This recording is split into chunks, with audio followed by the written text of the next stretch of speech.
జగిత్యాల జిల్లా కేంద్రంలో town police ఆధ్వర్యంలో స్పెషల్ డ్రైవ్ 25 వాహనాలు సీజ్ చేసిన టౌన్ పోలీసులు. జగిత్యాల టౌన్ పోలీసు ఆధ్వర్యంలో స్పెషల్ డ్రైవ్లో భాగంగా వాహనాలను తనిఖీలు నిర్వహించారు. ఈ సందర్భంగా జిల్లా ఎస్పీ అశోక్ కుమార్ ఆదేశాల మేరకు ఆదివారం ఉదయం 11 గంటల నుండి మధ్యాహ్నం 1 గంటల వరకు జగిత్యాల పట్టణంలో న్యూ బస్టాండ్ వద్ద జగిత్యాల టౌన్ సిఐ వేణుగోపాల్ మరియు ట్రాఫిక్ సిబ్బందితో స్పెషల్ డ్రైవ్లో భాగంగా వాహనాలు తనిఖీలు చేశారు. ఈ సందర్భంగా పట్టణ సిఐ వేణుగోపాల్ మాట్లాడుతూ జిల్లా ఎస్పీ ఆదేశాల మేరకు స్పెషల్ డ్రైవ్ కార్యక్రమాన్ని నిర్వహించామని, ఇందులో భాగంగా వాహనాల యొక్క డాక్యుమెంట్స్ సరిగ్గా లేని వాటిని మరియు హెల్మెట్ ధరించని వారిపై ఫైన్ విధించామని, అదేవిధంగా వాహనదారుల డాక్యుమెంట్స్ సరిగ్గా లేని వారి యొక్క వాహనాలను సీజ్ చేసి వారిపై కేసు నమోదు చేసినామని, 25 వాహనాలను సీజ్ చేసి పోలీస్ స్టేషన్కు తరలించామని తెలిపారు. తప్పనిసరిగా వాహనదారులు హెల్మెట్ ధరించాలని, వాహనాల యొక్క పత్రాలను ఉంచుకోవాలని, వాహనంపై నెంబర్ ప్లేట్ తప్పనిసరిగా ఉండాలని, లేని ఎడల వాహనాన్ని సీజ్ చేయడం జరుగుతుందని అన్నారు. అనంతరం పోలీస్ స్టేషన్కు తరలించి వాహనదారులకు కౌన్సిలింగ్ ఇచ్చి నెంబర్ ప్లేట్లను అమర్చారు. ఈ కార్యక్రమం టౌన్ పోలీస్ సిబ్బంది, ట్రాఫిక్ సిబ్బంది, ఏఎస్ఐ సందాని, ఏఎస్ఐ మల్లేష్ ఉన్నారు.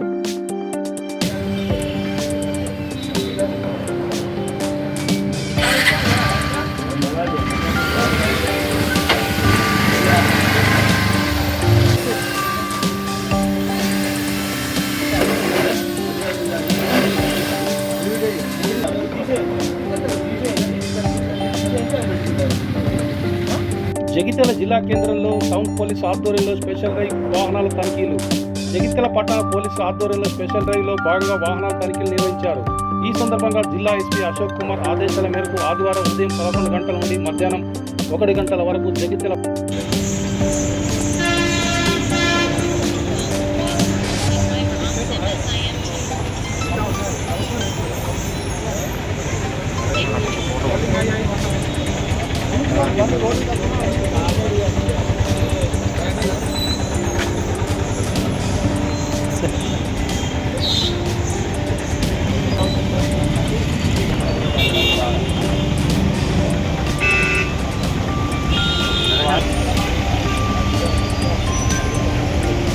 ఈరోజు జగిత్యాల జిల్లా ఎస్పీ అశోక్ కుమార్ ఐపీఎస్ గారి ఆదేశాల మేరకు జగిత్యాల జిల్లాలో ట్రాఫిక్లో చాలా వరకు వాహనాలు నెంబర్ ప్లేట్